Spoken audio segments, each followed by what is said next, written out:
Olá, esse é mais um episódio do Fora da Política Não Há Salvação, que agora, além do canal do YouTube, também está no formato podcast, que pode ser acessado no Apple Podcasts, no iTunes, onde mais? No Spotify, em várias bases, em vários agregadores de podcast, né? E também, evidentemente, ainda no canal do YouTube. E a discussão de hoje é sobre a questão da segurança pública no Brasil e de que maneira o ex-ministro Sérgio Moro se desempenhou nesse papel de chefe da segurança pública no âmbito nacional. Ele se gabava muito durante o primeiro ano de que havia reduzido os homicídios, ainda que vários especialistas no assunto apontassem que essa redução de homicídios já vinha de governos anteriores, tentava incorporar isso. E justamente agora, quando os homicídios começaram a crescer nos últimos meses e crescer de maneira significativa, o Sérgio Moro saiu do governo e saiu, evidentemente, dessa incumbência de cuidar das questões de segurança que afetam, evidentemente, o problema dos homicídios.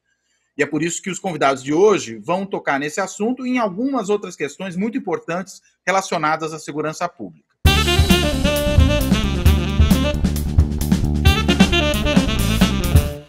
Os nossos convidados de hoje são a Samira Bueno, socióloga, mestre e doutora em administração pública pela FGV e diretora do Fórum Brasileiro de Segurança Pública.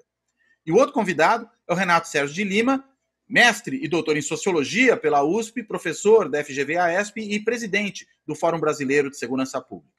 E acho que a gente podia começar falando um pouquinho dessa questão aí, do aumento de homicídios no período recente, justamente nesse período que antecedeu a saída do ministro Sérgio Moro, e para isso eu peço que a Samira, que infelizmente é São Paulina, aquele time freguês do Corinthians aqui em São Paulo, né, mas enfim, todo mundo tem algum problema, né? A Samira, que é uma especialista nessas questões de estatística, nessas questões dos dados relativos à violência pública no Brasil, vai falar disso. Oi, Samira, tudo bem? Tudo bom? São Tudo Paulina bom. Com orgulho. Vamos lá. Bom, homicídios no Brasil. Acho que esse é um tema que tem despertado a ira de muitos. A gente tem vivido um quadro atípico em relação à violência letal no Brasil, tanto para entender o aumento quanto a redução, né? Então, só um preâmbulo para a gente entender o que está acontecendo em 2020. Em 2017, a gente tem um cenário muito atípico no Brasil, quando a gente atinge o maior número de mortes violentas intencionais já registradas, que foram 65 mil. Né? E aí, quando eu falo de mortes violentas intencionais, eu estou falando dos homicídios, dos roubos seguidos de morte, das mortes provocadas pelas polícias, né? Então é uma agregação de todos esses assassinatos. Não pega trânsito, não? Não pega trânsito.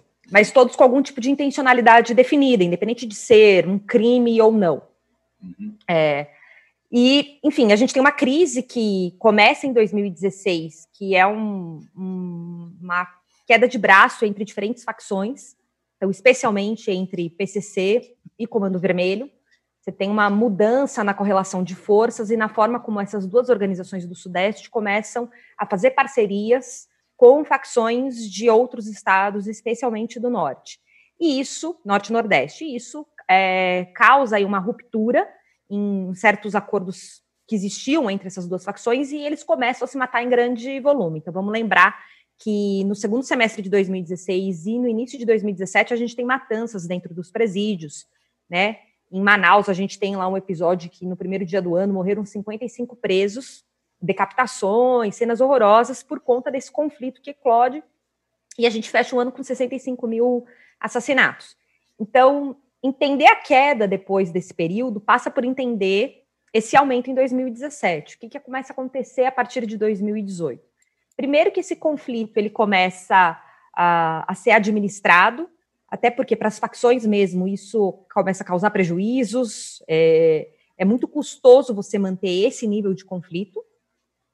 E você tem uma série, enfim, de inovações do ponto de vista legislativo, o SUS, uma certa tentativa de priorizar essa agenda da segurança pública. Nesse período, por exemplo, que o então presidente Temer cria o Ministério da Segurança Pública, e depois, acho que de algumas décadas, segurança pública fica no centro da agenda do Ministério da Justiça.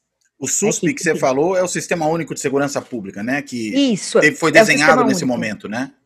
Exato. Ele na verdade, era um projeto de lei que vigorava desde o início dos anos 2000, e que tentava dar para a área da segurança pública o mínimo de racionalidade que educação e saúde, assistência social já tem, com o Sistema Único de Saúde, com o SUAS, e você pode ter, enfim, uma série de críticas à forma como, né, como eles têm sido operados, mas, pelo menos nesses casos, nessas políticas, você tem mais claro quais são as atribuições de cada ente federativo. Então, o que é obrigação do governo federal, o que é das unidades federativas, o que são dos municípios. Muito mais claro o que é as fontes de recursos e com o que você pode gastá-las, e isso daria algum tipo de racionalidade para a política. Então, a aposta do Sistema Único de Segurança Pública é que é possível fazer segurança pública olhando para o exemplo que outras áreas de políticas sociais tiveram avanços ao longo das últimas 2, 3 décadas e vinham fazendo. Eu imagino que uma inspiração importante para isso seja o SUS, né, na área de saúde. Certamente, certamente. O SUS, com certeza, e eu acho que a gente tem uma característica até que um pouco parecida com o que foi o SUS quando foi criado, que no caso do SUSP, todo mundo, direita, esquerda, bancada da bala, os especialistas, todo mundo tinha uma certa clareza de que o SUSP era necessário. Você pode ter discordâncias em relação ao formato final, né, que, enfim, ele podia ter usado mais, podia ser mais inovador, mas todo mundo entendia que o SUSP era um avanço importante. E em 2018 a gente começa a observar a redução dos níveis de violência em vários estados. Então a gente já tem uma redução significativa dos homicídios em 2018, em 2019 essa redução ela continua, é um trabalho que permanece. É claro que é bom a gente também destacar que a gente tem um último ano de governo, né? Boa parte da política de segurança ela é gerida e é tocada pelos governadores. Então, o último ano, muito governador querendo ser reeleito, prioriza essa agenda, coloca mais recursos nisso. E em 2019 a gente continua esse processo, pelo menos no primeiro semestre. No final, né, no segundo semestre, a coisa começa a degringolar de novo. E Deixa eu te perguntar só uma coisa, Samira. Claro. Essa continuidade no primeiro semestre, você atribui ao quê? Seria uma inércia, basicamente, de políticas que vinham sendo adotadas anteriormente? Sim, especialmente a inércia, até porque, mesmo em 2017, que a gente teve esse recorde nos homicídios, mais da metade do país já estava reduzindo. Então, quando você olha, a gente tem unidades da federação que estavam reduzindo os homicídios há 10, 15, algumas há 20 anos. A grande questão é que a pressão se deu em alguns territórios mais localizados. Então, no Rio Grande do Norte, a violência explodiu, no Ceará, a violência explodiu, no Acre, e isso tensionou para o crescimento. Mas a gente já tinha mais da metade, já eram 15 das 27 unidades da federação reduzindo homicídios em 2017. Então, não foi algo que brotou do nada no último ano de governo. Na prática, a gente já tinha um esforço concentrado na redução da violência letal, e o que aconteceu em 2018 é que aqueles estados que viveram uma situação de calamidade entre 2016 e 2017, que o conflito explodiu, conseguiram reduzir de forma muito expressiva, e aí acho que o Ceará é o grande exemplo disso. O Ceará, ele duplica o número de homicídios de um ano para o outro, depois ele consegue reduzir pela metade de novo. Então, o que aconteceu em 2019 no Ceará é o que pressionou de fato. Ceará e Pará são os estados que mudam essa conta nacional. Tem um volume muito grande de mortes, algo como só no Ceará são 4, 5 mil por ano. Então, um estado como esse, quando reduz de forma expressiva seus homicídios, pressiona essa curva. E o que acontece é que a gente já começa a observar o crescimento em vários estados no final do ano passado. A gente vê uma crise política que começa a ocupar esse cenário. Vamos lembrar, por exemplo, que no início desse ano a gente tem a greve, o motim, na verdade, da Polícia Militar no Ceará, e desde então os homicídios não param de crescer no Ceará, e isso iniciou um processo de negociação e de, enfim, ameaças e indicativos de greve em vários outros estados. O Espírito Santo já tinha vivido uma greve há 2 ou 3 anos, e as polícias ameaçaram parar novamente. Na Bahia existia o indicativo de greve. Então, todo esse contexto político, e aí eu acho que o governo federal tem um enorme papel no sentido de ter reforçado isso. Talvez tenha sido, inclusive, por isso que o Moro, acho que ele pula fora, ele sai do governo federal no momento que ele percebe que ele já não tem mais nenhuma notícia boa para dar. porque acho que o pacote, conhecido como pacote anticrime, ele não conseguiu encampar o que ele queria, de fato, no Congresso, foi muito alterado, foi fundido com o projeto do Alexandre de Moraes, e o que ele vinha surfando, né, como enquanto notícia positiva, era a redução dos homicídios, e ele sabe que o governo federal foi decisivo para esse incremento quando eles defendem esse motim no Ceará, quando ele não se posiciona contra essa greve que aconteceu. Quer dizer, o aumento dos homicídios a partir de 2019, ou em 2019, não, 2020, desculpa. O aumento dos homicídios em 2020, ele na realidade acaba acontecendo pelo endosso, né, do governo federal aos motins de PMs em alguns estados, e no Ceará acho que é o caso mais flagrante, né? Sim, e greves brancas, né, porque mesmo quem não entrou em greve, cruza os braços. Então, tudo isso tem um impacto. E aí, uma coisa que eu acho que é importante a gente destacar, para você fazer algo que funcione na política pública, especialmente na política de segurança, leva muito tempo, né? Leva um ano até que você consiga implementar e deixe um quadro minimamente azeitado para que as corporações funcionem de modo a conseguir reduzir um pouquinho por ano esses índices. Mas para bagunçar isso é muito rápido. E é isso que a gente viu. Muito rapidamente, no período de meses, um trabalho, um esforço de anos começa a ser perdido, e aí até estados que já vinham de uma redução, né, muito significativa há anos, como é o caso da Paraíba, começam a observar crescimento de novo. Muito bom. Renato, você quer falar um pouquinho disso também e eventualmente tratar um pouco dessa saída do Moro na hora H? Parece o leão da montanha, né? Sai quando a coisa fica exatamente, uma saída estratégica. E eu acredito que o Moro, como disse a Samira, sai num timing político perfeito para não se responsabilizar pelo crescimento, que agora inverte a tendência, mas a gente tem que olhar para 2019 de uma forma bastante contextualizada, porque se a gente prestar bastante atenção nos dados mensais, a gente vai perceber que os homicídios começam a crescer, mesmo que em patamares menores do que 2018, a partir de setembro do ano passado. Antes dos motins. Já antes dos motins. Então, nós temos 7 meses de crescimento ininterruptos, dos homicídios no país. Nesse caso, e com uma ressalva, os números que foram divulgados que revelam isso não incluem as mortes decorrentes de intervenção policial, não inclui a letalidade policial. Então, os números podem ser ainda maiores quando a gente tiver os números à disposição, que inclusive vários estados estão mais difíceis de fornecer esse dado. Acho que esse é um primeiro ponto, um efeito até um efeito indireto de opacidade muito forte, ou seja, o discurso do governo Bolsonaro, ele também contaminou alguns governos estaduais de que não, o dado não vai dar, o dado vai atrapalhar, a transparência não é o momento, e a gente vai tendo argumentos para não fornecer os dados, principalmente os dados de letalidade, ou seja, de mortes decorrentes de intervenção policial. Ou seja, notícia ruim a gente esconde, é isso, né? Isso, a parábola da antena parabólica. Aquela do ex-ministro da Fazenda, o Recupero, né? Que falou notícia ruim a gente não mostra, né? O que é ruim a gente não mostra, a gente só mostra o que é bom. Para até os mais novos entenderem o que a gente está falando, né? Exatamente. Já faz algum tempinho. Antes do governo Fernando Henrique. No governo Fernando Henrique. Não, foi no governo Itamar, né? Ele era ministro da Fazenda do Itamar depois que o Fernando Henrique se tornou candidato. Isso, foi no Itamar, ele era ministro da Fazenda. E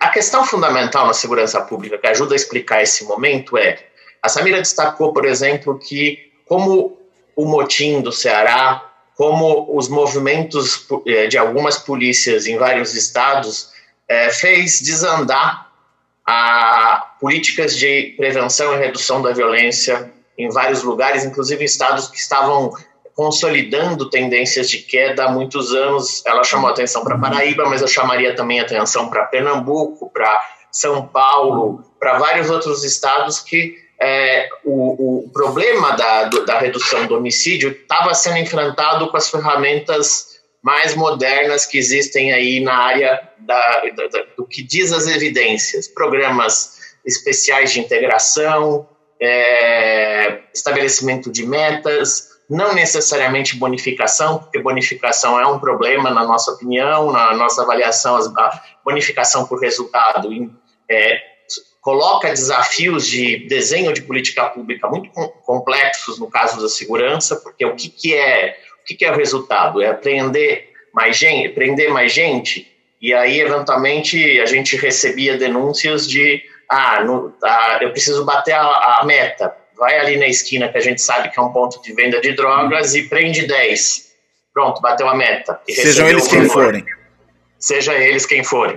Uhum. Então, a gente tem dilemas quando a gente vai reproduzir modelos do novo gerencialismo público, enfim, de toda a teoria da administração pública. Mas eu acho que chama atenção uma questão fundamental. A segurança pública foi muito mal ajambrada desde a Constituição de 1988. A Constituição de 88, ela apenas eternizou um arranjo que era aquele existente na época. Ou seja, a gente tem uma polícia militar e uma polícia civil para cada estado. Nós temos alguns municípios com guardas municipais, Polícia Rodoviária Federal, Polícia Federal, mas ela reproduziu o arranjo organizacional e federativo daquele momento. Congelou, é quase impossível mudar isso depois. E olha que houve muita mudança constitucional, né, de 88 para cá. A Constituição teve mais de 100 emendas, né? E só teve uma medida que mudou o artigo que regula isso, agora, no final de 2019, para incluir os agentes penitenciários como uma nova polícia. Quer dizer, corporativa a pauta, né? Corporativa, completamente corporativa. Nada que mude o arranjo, a correlação de forças, consegue força, por exemplo, para mudar competências de uma ou de outra, e você tem uma estrutura de política pública muito fragilmente articulada, né, frouxamente articulada, que de alguma forma vai mostrando as nossas tensões. Então você tem polícias estaduais que, ao mesmo tempo que têm deficiências e fragilidades institucionais que as enfraquecem para poder dar respostas eficientes, ou seja, cada uma faz um pedacinho, não se conversam. A segurança pública brasileira tem um problema de origem a partir da Constituição de 1988, que a Constituição consolidou um arranjo federativo e de relação entre poderes que era aquele que existia em 1988 e que não necessariamente era aquele que precisava ser renovado a partir de regras do Estado Democrático de Direito. O que eu quero falar com isso?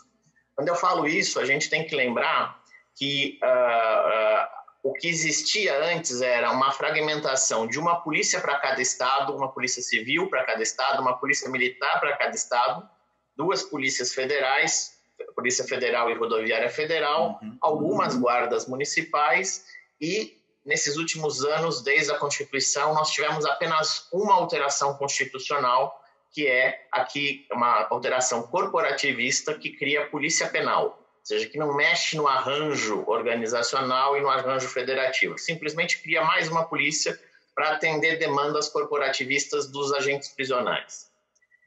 E, ao longo do tempo, essa estrutura tem que dar conta de coisas muito mais modernas e muito mais novas dinâmicas do crime organizado. O país mudou muito de 1988 para cá. Nós tivemos avanços tecnológicos, mudanças de padrão da criminalidade organizada, mudanças de padrão nas relações sociais do país, que colocou como os crimes financeiros, crimes cibernéticos, a relação com a violência doméstica, de gênero, com a violência contra a criança, e as estruturas continuam as mesmas, engessadas num arranjo federativo que, na verdade, já era anterior à própria Constituição. E isso é muito relevante. Para tornar mais complexo o nosso drama, a Constituição fala de segurança em 3 lugares, né? O artigo 144, que regula exatamente quem pode fazer segurança em nome do Estado, que são as polícias, e está no capítulo de defesa do Estado, a ideia de uma segurança interna. o artigo 6º, que diz segurança como um direito social universal, e o artigo 5º, como segurança como um direito civil básico e como condição para o exercício dos demais direitos. Quando a gente vai olhar lá as notas taquigráficas da Constituinte, a gente percebe que cada um desses artigos foi redigido por grupos de pressão diferentes, que não se conversaram. Isso que é pluralismo, né? Exatamente. No caso do artigo 144, foram apenas representantes das Forças Armadas e das polícias que redigiram o texto de acordo com uma negociação corporativista e não necessariamente desenhando o modelo de segurança. Você cria, na prática, uma série de disfuncionalidades para acomodar posições que são posições corporativas, não necessariamente um desenho de segurança pública. Feito isso, nós temos, desde 88, que as polícias precisam funcionar com um arcabouço legal, infraconstitucional, anterior à Constituição. Então, por exemplo, o Código Penal e Processual Penal são de 1940 e 41. O Código, a Lei de Execução Penal do Sistema Prisional é de 1984. A lei que organiza as polícias militares é de 1983. E elas não foram redigidas no contexto da Constituição do Estado Democrático de Direito inaugurado. Mas foram recepcionadas pela Constituição. Inclusive, essa é uma questão não discutida. Não houve nenhum tipo... O Supremo nunca se debruçou para dizer se ela foi ou não recepcionada pela Constituição. Vamos fazendo. Essa é a lógica, esse é o tom da segurança pública. Vamos fazendo aí. Porque o Supremo não teve nenhuma ação, ele nunca foi provocado para dizer se a legislação da área da segurança é ou não recepcionada. E, principalmente, a legislação que organiza as polícias. Para se ter uma ideia, uma demanda corporativista, mas, por exemplo, uma demanda importante, foi que no ano passado, no finalzinho do ano passado, por pressão da Associação Nacional de Praças das Polícias Militares, ou seja, dos não oficiais, que são os soldados, os cabos e os sargentos, foi proibido por uma lei a prisão administrativa que até então era permitida nas polícias militares. O que é uma prisão administrativa? Um comandante que eventualmente briga com um subordinado, ele pode muito bem ele podia decretar de 15, 30 dias de prisão administrativa para aquele subordinado. É um castigo. Diga, Cláudio. Era um castigo. Era um castigo. Coisas importantes, assim, sua bota não está lustrada corretamente, prisão de 3 dias. E casos mais graves, por exemplo, casos de assédio, onde, por exemplo, policiais mulheres que eram assediadas pelos seus chefes e não correspondiam, elas acabavam sendo punidas por qualquer argumento mais fútil a 3, 4, 5 dias de prisão administrativa. Isso só mudou no finalzinho do ano passado por uma demanda dos praças das polícias militares, que são hoje uma base importante do governo Bolsonaro, então ele aceitou e promulgou. Se não fosse essa conjuntura, provavelmente nós teríamos ainda as prisões administrativas. Quando a gente olha para isso, o que eu tenho? Eu tenho uma arquitetura institucional completamente disfuncional, ela deveria funcionar como um sistema, como o SUSP, como o SUS ou como o SUAS, como disse a Samira, mas ela está pensada para funcionar assim. Eu tenho o crime, a Polícia Militar chega, eu tenho a investigação desse crime, a Polícia Civil, o Ministério Público, o Judiciário. Aqui, na Polícia Militar, elas atendem 160 milhões de ocorrências todos os anos. Aqui na Polícia Civil, a gente fica por volta de 6 a 8 milhões por ano. Então, e não quer dizer que as polícias trabalham pouco, elas trabalham muito, mas de uma forma que bate cabeça e dissipa energias. Aí vem o Ministério Público e só escolhe aquilo que interessa desses 8 milhões, deixando um montão de coisa, não vamos investigar porque isso não tem fundamento. E aí você vai para denunciar no Ministério Público, o Ministério Público denuncia e vira um processo criminal. Para se ter uma ideia, nos casos das mortes decorrentes de intervenção policial, nós temos por volta de 6 a 6 mil mortes, 8 mil mortes por ano das polícias, e esse número quase sempre some no sistema de justiça. Até hoje, com uma série de tentativas, inclusive com o apoio do Conselho Nacional do Ministério Público, a gente não consegue rastrear aquelas ocorrências que foram publicadas nas estatísticas como mortes decorrentes de intervenção policial. A gente tem conseguido rastrear 3, 4, 5% apenas. Todo o volume seguinte parou em algum lugar e nada aconteceu. Isso é perverso até para os próprios policiais, porque se está parado... O trabalho dele não serve de nada, né? Não serve de nada para fazer justiça e pode servir de punição e perseguição. Porque se um chefe que não gosta de você assumir, ele faz o processo andar. Ou ele paralisa o processo. Porque é tudo na subjetividade, na pessoalidade, na informalidade. Então você tem vários ruídos nisso. A tentativa de criar o SUSP foi nessa direção. É um projeto de 2003, que era um projeto bem estruturante de reforma da área, que não conseguiu apoio e ficou plainando aí no debate durante muitos anos. E em 2018 aconteceu um fato muito interessante de convergência de interesses, como a Samira destacou. Que convergência era essa?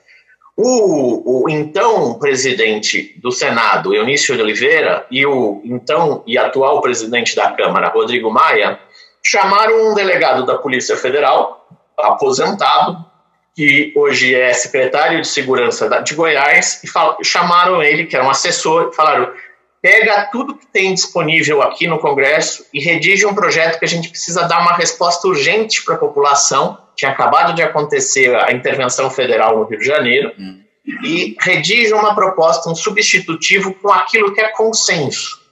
Não coloque as zonas de atrito. Como disse a Samira, um dos consensos era o SUSP, integração e articulação dos entes, tanto da União, dos estados e dos municípios, como das próprias polícias. Esse projeto foi elaborado, foi dado para o então deputado Alberto Fraga, do coronel Alberto Fraga, que hoje é um amigo do presidente Bolsonaro, muito conhecido. Ele ficou como relator formal, porque esse assessor não era deputado. O Alberto Fraga fez algumas sugestões para deixar com a sua cara, e esse projeto foi aprovado por unanimidade, com apoios da esquerda, do centro e da direita. Esse projeto foi aprovado, esse é o percurso político-institucional, foi aprovado em maio de 2018 e levou de maio até novembro para ser implementado, por criação das câmaras técnicas, dos conselhos. Ele foi muito discutido com os conselhos de secretário, de chefes de polícia. Então, e aí o executivo comprou o projeto. Então era um projeto do legislativo, e o executivo acabou criando nesse mesmo momento o Ministério da Segurança Pública. Isso, o executivo, você está se referindo ao governo Temer ainda, né? E o ministro Raul Jungmann. O governo Raul Jungmann. Ele comprou que era ministro da Defesa, foi deslocado para ministro extraordinário da Segurança Pública. O Ministério deixou de ser extraordinário só em outubro, novembro, começo de novembro, era aí Ministério da Segurança Pública. E aí ele teve só esse período para negociar a implementação do SUSP. Ele criou lá as instâncias que eram necessárias, mas e deu o ponto de partida para a construção da Política Nacional de Segurança Pública, que é uma política de plano decenal, que foi elaborada em comum acordo com secretários, com chefes de polícia, e aí essa política teria 10 anos de duração, com revisões a cada 2 anos, e os estados teriam até 2 anos para elaborar, e municípios, inclusive, 2 anos para elaborar seus planos em conformidade com a política nacional, para conseguir acessar recursos novos do Fundo Nacional de Segurança Pública, que sempre teve um problema sério de bloqueio, que é antes do contingenciamento, porque a verba de segurança não pode ser contingenciada, segundo a legislação. O Fundo Nacional de Segurança Pública foi criado em 2001 e depois de uma série de medidas, o dinheiro diz que não pode ser contingenciado, e a área econômica, então, não contingencia, mas bloqueia antes, porque aí você não descumpre a legislação. E aí o Ministério da Segurança Pública fez? Ele criou uma nova fonte de receita, conseguindo negociar com o governo que seria criada uma nova loteria, as existentes, e mudou a distribuição de recursos das loterias que já existem, Mega Sena, Sena e assim por diante.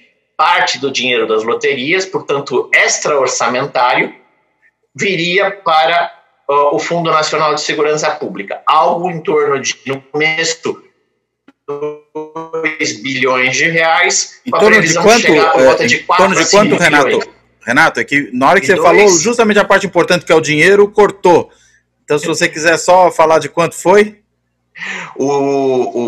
A previsão de arrecadação com as loterias era de, no começo, em torno de 1,5 bi a 2 bilhões de reais, com previsão, depois de 4 anos, de chegar a 5, 6 bilhões. Foi uma forma criativa de você gerar receita nova sem comprometer o ajuste fiscal. Tudo bem, eu estou fazendo toda essa introdução para chegar no governo Bolsonaro e na gestão Moro. A gestão Moro olhou para isso e simplesmente falou, não quero saber de SUSP. E todo esse trabalho? Todo esse trabalho e falou, não quero saber de SUSP. E até com um deputado que era signatário, que é amigão do Bolsonaro? Exatamente, não é à toa que o Alberto Fraga não perde a oportunidade de dizer que o Moro não sabe nada de segurança pública. Mas não é só isso, né? Tem a disputa que o Fraga era o cotado para ser o ministro da Segurança Pública quando houve essa demanda para que o Ministério da Segurança Pública fosse recriado. Então, ele antagonizava com o Moro o tempo todo. Ele queria tirar uma fatia do Ministério da Justiça para tornar-se um ministro. Então, acho que tem também aí essa equação. Se o SUSP estivesse dando muito certo, e isso tendo sido, né, um projeto tocado pelo Fraga, isso justificaria a recriação do Ministério da Segurança Pública e enfraqueceria o Moro, já que ele perderia a Senasp e várias outras secretarias. Nesse arranjo, o que fez o Moro? Ele encomendou da Corregedoria Geral da União, da CGU, um parecer técnico sobre como implementar o SUSP. Que não foi nenhuma auditoria, foi uma consultoria. E essa consultoria diz que não discute a essência da política, mas mostra as dificuldades de implementação que dependeria muito da vontade política. Era isso então, que ele queria? E aí ele usa essa consultoria para falar que, então, ele paralisou enquanto não se discute, não se implementa, não se faz a revisão da política à sua cara e diante do que ele acredita. Então, ele, com uma cartada burocrática, aproveitando um documento da CGU, ele paralisa a implementação do SUSP. Quando você pega esse relatório da CGU, você vê que a CGU em nenhum momento fala que a política está mal feita, mas diz que os instrumentos para executá-la precisam ser implementados. E aí o Ministério não implementa os instrumentos. Agora, só uma dúvida aqui. Por que faz tanto sentido, né, um sistema único de segurança pública? Me parece uma medida tão sensata do ponto de vista da implantação dessa política. Por que afinal de contas, o Sérgio Moro era contra ela? O que explica isso? Eu sempre penso que a gente precisa olhar historicamente, como eu tentei fazer rapidamente, e também conjunturalmente.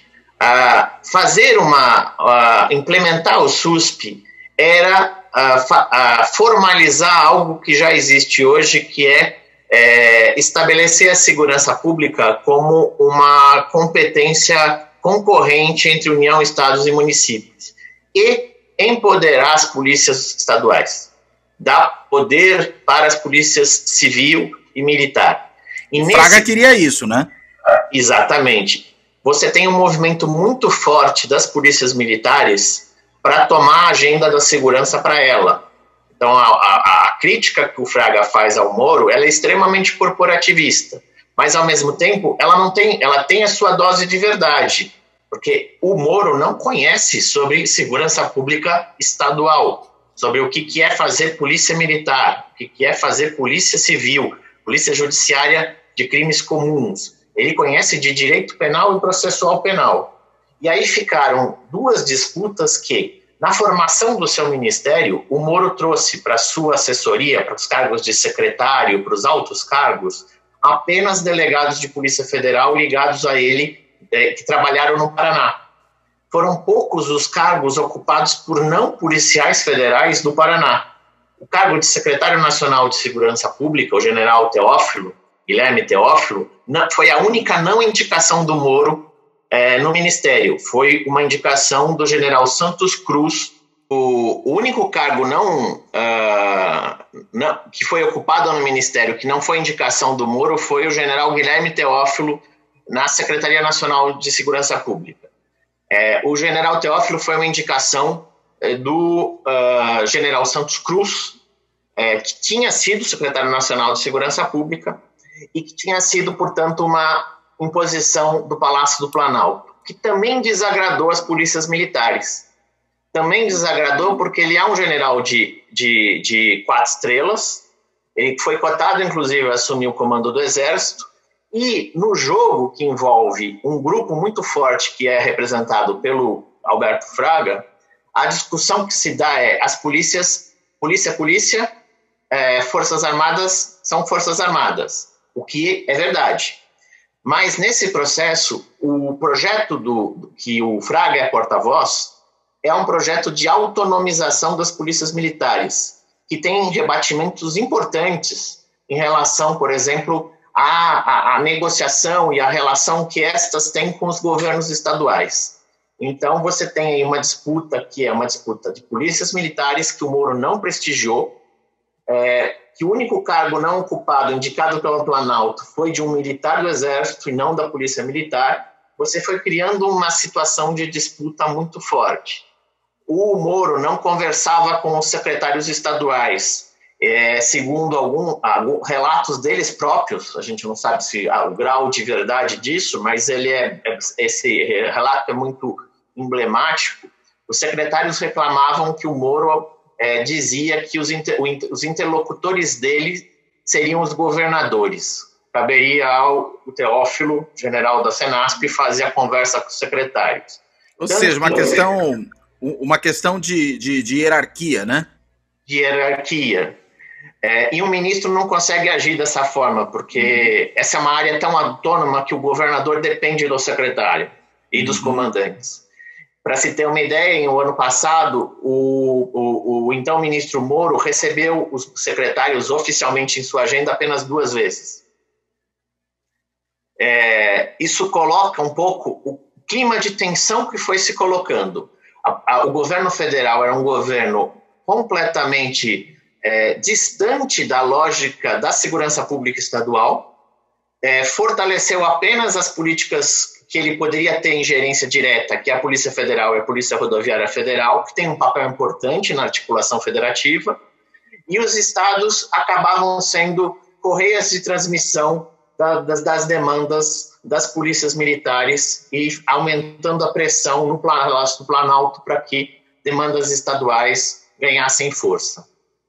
Quer dizer, pelo que você está dizendo, um problema que a gente identifica em outras áreas, agora, por exemplo, na questão da pandemia, essa dificuldade do governo federal de atuar como um articulador dos entes da federação em políticas mais ou menos transversais, né, que alinhem diversos níveis de governo. Aqui a gente vê muito isso não funcionar, no caso da pandemia, por causa da sabotagem mesmo, né, do Bolsonaro em relação às políticas de confinamento, em relação a tudo aquilo que os estados fazem, que a OMS recomenda, etc. Agora, você está apontando que na segurança pública, apesar das desavenças entre Moro e Bolsonaro, parece que essa coordenação federativa, ela também não aconteceu por conta do próprio ministro, né, que não tinha interesse ou, sei lá, não via importância em se articular com os governos estaduais. É isso e é mais, porque o ministro Moro nunca teve a preocupação de pensar a governança do sistema de segurança pública, porque na lógica que o movia, segurança pública é igual a direito penal. Então, se o direito penal já está disciplinado pelo Código Penal e Processual Penal, eu não tenho que entrar em grandes frições federativas, mas como eu expliquei antes, nós temos uma série de tensões e baixa coordenação que vão criando vácuos, vão criando posições corporativistas e, ao contrário da gente pensar, tá, mas é para que as pessoas não trabalhem? Não, todos trabalham muito, mas ninguém quer abrir mão do seu espaçozinho daquilo que ele acha de poder. Então, você tem secretários, comandantes, governadores, o presidente, o ministro, os secretários nacionais, e com isso você vai colocando tudo no mesmo caldeirão e tem um enorme problema de governança democrática, porque aí todo mundo se autonomiza, todo mundo diz o que é segurança de acordo com as suas concepções e com a sua visão de mundo. Então, segurança para a PM é uma coisa, segurança para a Polícia Federal é outra. E aí você não tem nenhum tipo de regulação. O SUSP foi uma tentativa ainda efêmera, mas foi a primeira tentativa efetiva de você fazer uma regulação dessas relações federativas e entre instituições, entre também o executivo, legislativo, judiciário, Ministério Público, polícias, tribunais de conta. E nesse caldeirão, se a gente for fazer uma conta simples, eu sempre reforço que, ao contrário da gente achar que o artigo 144 lá tem 5 polícias, nós temos 1.300, quase 1.400 organizações que atuam na segurança pública e que não necessariamente têm os seus mandatos muito claros. São as guardas municipais, são 27 polícias militares, são 27 polícias civis, 27 tribunais de justiça, 27 tribunais de conta, cada um tomando uma decisão que é aquela que ela acha mais correta, sem ninguém disciplinar normas de conduta ou de procedimento. Quer dizer, fica uma situação fragmentária, né? Em que, na realidade, você tem um arquipélago aí de centros de decisão que são incapazes de se coordenar para formular uma política nacional, né? E nessa brecha, ao não se coordenarem, quem dá o tom são as facções de base prisional, que meio que dominaram o sistema prisional brasileiro. Essas estão articuladas. Que estão articuladas e disputando, e as milícias que vão tomando conta da ausência de políticas públicas nos territórios. Ou seja, aquelas iniciativas não estatais que visam o território e visam o espaço geográfico tomaram conta da narrativa. E aí você vê claramente, ou é a milícia, ou é as facções de base prisional do tipo PCC, Comando Vermelho, Família do Norte, e entra naquilo que a Samira estava dizendo, de você ter, então, toda a dinâmica da segurança pública. Não obstante um enorme trabalho de processar 160 milhões de atendimentos por ano, ser capturada pela narrativa do crime organizado. Tudo vira motivo, tudo é o tráfico, tudo é o crime organizado. Não. Até é verdade que esses são problemas fundamentais, mas se a gente arrumasse a casa, talvez eles não fossem tão fortes quanto eles são hoje. Agora, essa piora nos índices de violência que os últimos 7 meses mostraram, né, inclusive com o aumento dos homicídios de forma muito significativa, será que isso teria a ver, gostaria de ouvir de vocês, acho que a Samira podia falar um pouco disso, com esse desmonte daquilo que vinha sendo construído em governos anteriores com relação à segurança pública, particularmente na ideia de pensar o SUS, de conversar com governos estaduais, de se articular, de não olhar só para a questão da legislação penal. Será que a gente poderia ter indicadores melhores hoje em relação a isso, se a postura do governo federal e particularmente do ministro da Segurança Pública e Justiça, o Sérgio Moro, tivesse sido diferente? Acho que sim, acho que poderia ter sido melhor, acho que também uma certa aposta daqueles que ficaram otimistas com a indicação do Moro para ministro da Justiça era de que, então, o governo federal iria fortalecer o papel da Polícia Federal no combate ao tráfico de drogas, iria fortalecer de algum modo, ou pelo menos tentar induzir nos estados, e aí acho que a Senasp tem um papel importante através dos repasses do Fundo Nacional de Segurança Pública, do FUNPEM, essa área de inteligência. Então, acho que parte dos problemas que a gente vive, e que o Renato apresentou aqui de forma muito clara, eles derivam do fato de que os governos estaduais, de modo geral, fizeram uma opção ao longo das últimas 3 décadas, então isso também não é exclusivo de um partido ou de outro, no sentido de investir na polícia militar, que é aquela que dá voto porque você sente a presença dela na rua, você tem a viatura, o policial fardado circulando, e a gente foi militarizando todas essas estruturas e apostando no trabalho da polícia militar, como se ele fosse solucionar os problemas da segurança pública. A grande questão é que, com o fortalecimento das organizações criminosas, que só pôde acontecer por conta do fraco papel de inteligência e de investigação e da polícia judiciária, a gente cada vez mais ficou enxugando gelo, porque as facções foram se organizando, elas são muito mais ágeis que o Estado nesse sentido, né, vão expandindo, ganhando capilaridade, diversificando seus negócios, e é óbvio que a polícia militar, que nem tem a atribuição de fazer investigação, ela não dá conta. Então a gente fica com um trabalho de policiamento e o dia a dia da segurança pública sendo orientado pelas prisões em flagrante, e o que realmente importa a gente não tem ninguém fazendo, porque as polícias civis são grandes cartórios, as delegacias de polícia são grandes cartórios, a Polícia Federal, basicamente, ela é extremamente autônoma, e se isso tem vantagens no momento como esse que a gente está vivendo, em que você tem um presidente claramente tentando interferir em investigações conduzidas pela Polícia Federal, por outro lado, essa excessiva autonomia faz com que ela só faça o que ela acha que ela tem que fazer ou o que ela gosta de fazer, que é a história do combate à corrupção.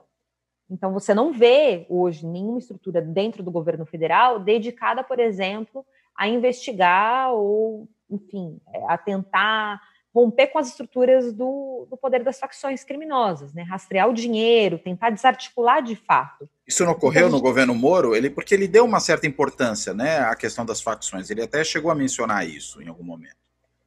De forma um pouco descoordenada, eu diria. Ele prioriza um trabalho de apreensão. Então, de fato, a gente tem um incremento expressivo nas apreensões pela Polícia Federal, mas do ponto de vista de inteligência, efetivamente, a gente não viu nenhum resultado, né? O que falou-se bastante foi, por exemplo, da transferência das lideranças para o sistema, para o penitenciário federal, né? Então, Marcola, por exemplo, mas que não é algo que é um mérito necessariamente do Moro, né? O Moro disponibilizou a vaga do sistema penitenciário federal para que houvesse a transferência, mas essa transferência depende da Justiça Estadual, depende do governador do estado solicitar essa transferência, e é algo que, no fim das contas, por exemplo, o Dória bancou, né? O Alckmin e mesmo o Serra, eles nunca tiveram interesse em fazer essa transferência, não só pelas questões políticas, PSDB-PT,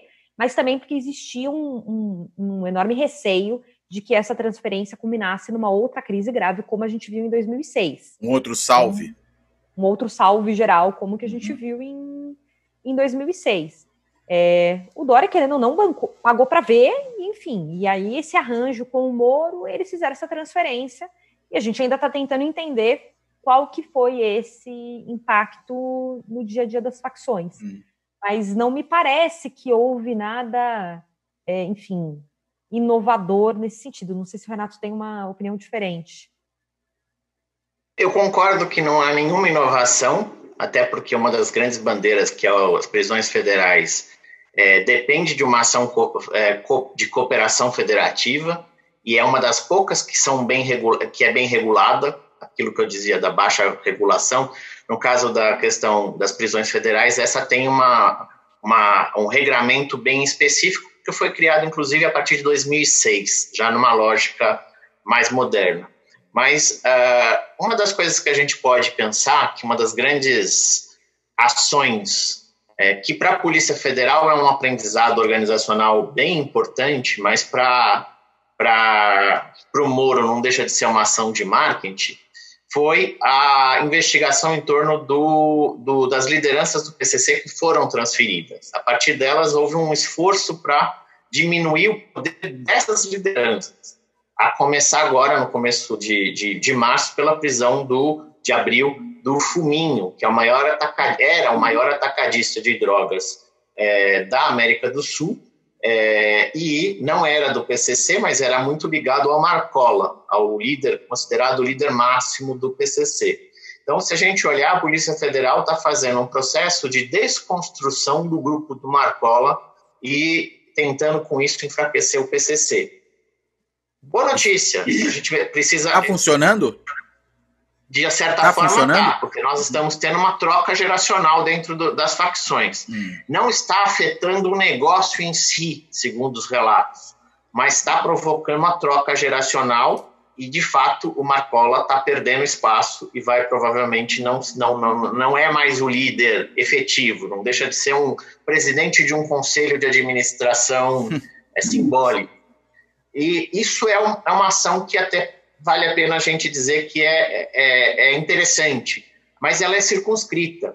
E se a gente olhar a soma de ações circunscritas, é o que aconteceu, por exemplo, no Rio de Janeiro, a partir da criação das UPPs, que meio que naquele momento, a partir de 2006, asfixiou o Comando Vermelho e enfraqueceu bastante o Comando Vermelho, ao ponto do PCC, inclusive, achar que não precisava mais da parceria e podia tomar o território do Comando Vermelho em outros estados. Então, no Rio de Janeiro, em 2006, a UPP enfraqueceu o Comando Vermelho, a gestão Moro tentou enfraquecer as lideranças atuais do PCC, mas o PCC, como ele tem uma lógica, um modelo de negócio diferente, lideranças são rapidamente substituídas.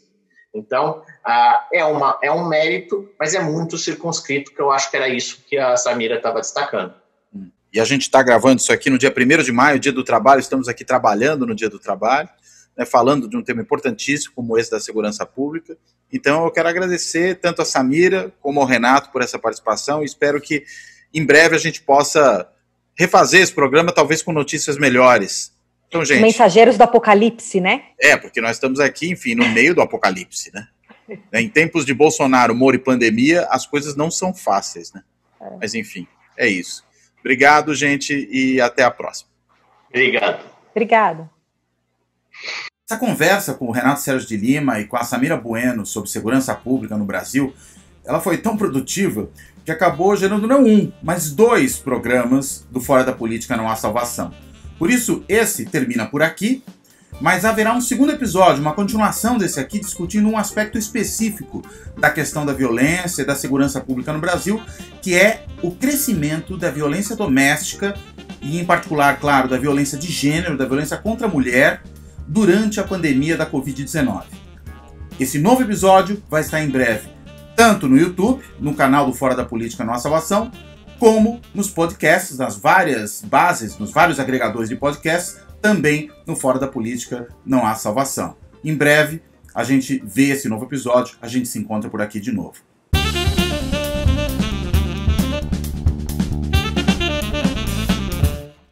Se você gostou desse vídeo, não deixe de se inscrever nesse canal e, claro, colocar uma curtidinha aí embaixo, porque sempre ajuda o canal a se fortalecer. Obrigado, até a próxima.